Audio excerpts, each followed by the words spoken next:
Contrario, quel est, l'objectif poursuivi par les humains pour atteindre le bonheur, dans un, système capitaliste comme le nôtre qui est fondé sur la croissance? C'est une question compliquée, mais en définitive, la recette du bonheur d'après le capitalisme est le consumérisme. C'est cette idée selon laquelle plus vous possédez, mieux vous vous portez et plus vous êtes heureux.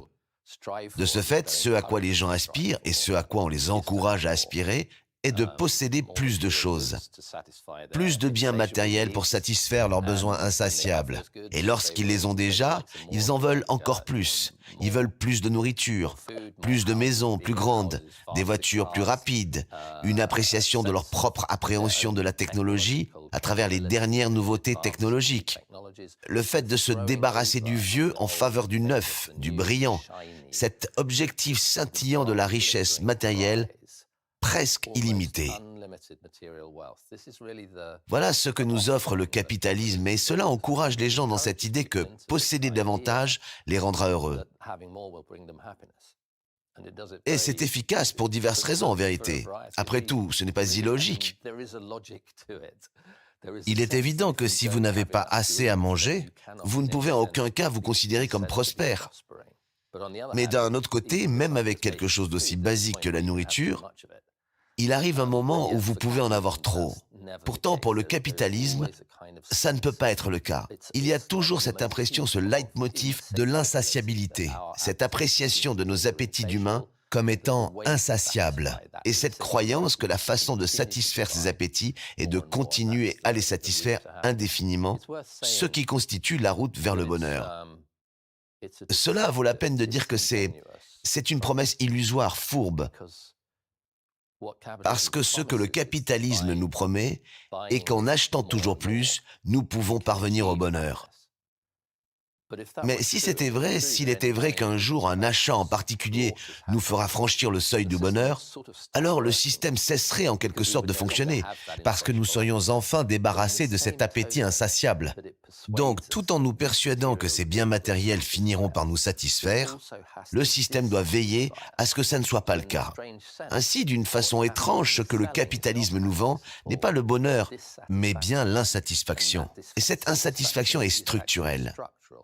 Le capitalisme a besoin que nous soyons insatisfaits, parce que c'est ce qui nous persuade d'acheter davantage, de dépenser davantage, de permettre au système de fonctionner.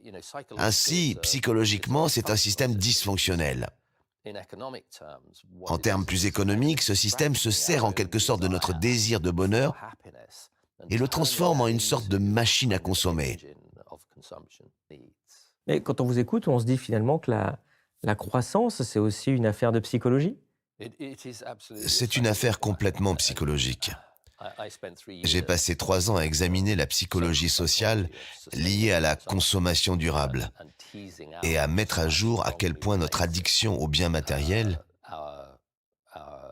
notre addiction à la croissance est puissante. On ne peut pas le nier. Et ce qui est très clair, c'est que les publicitaires en ont conscience depuis longtemps. Les gens qui nous vendent ces produits, ils en appellent à des mécanismes psychologiques sous-jacents. Ceux qui nous vendent des produits alimentaires ultra transformés en appellent à la neuropsychologie de notre cerveau, qui se souvient d'un temps où des choses comme le sucre et la graisse étaient quasiment introuvables. Au fil de l'évolution, nous avons été programmés à rechercher des aliments riches en sucre et en graisses saturées. Et dans un environnement où ils étaient rares, ce n'était pas un problème. Mais nous vivons à présent dans un environnement où ils sont tous sauf rares. Il y en a même partout autour de nous. Et les spécialistes en marketing le savent. Ils savent qu'ils peuvent se servir de la psychologie évolutionniste. Ils peuvent faire appel à de tels ressorts psychologiques et presque neurochimiques, jouer sur cet appétit que nous avons. Il est très facile de manipuler ces leviers, et c'est exactement de là que provient le danger de confier nos besoins et nos désirs à une industrie qui, à travers le marketing, tire profit de nos obsessions pour certains circuits de récompense.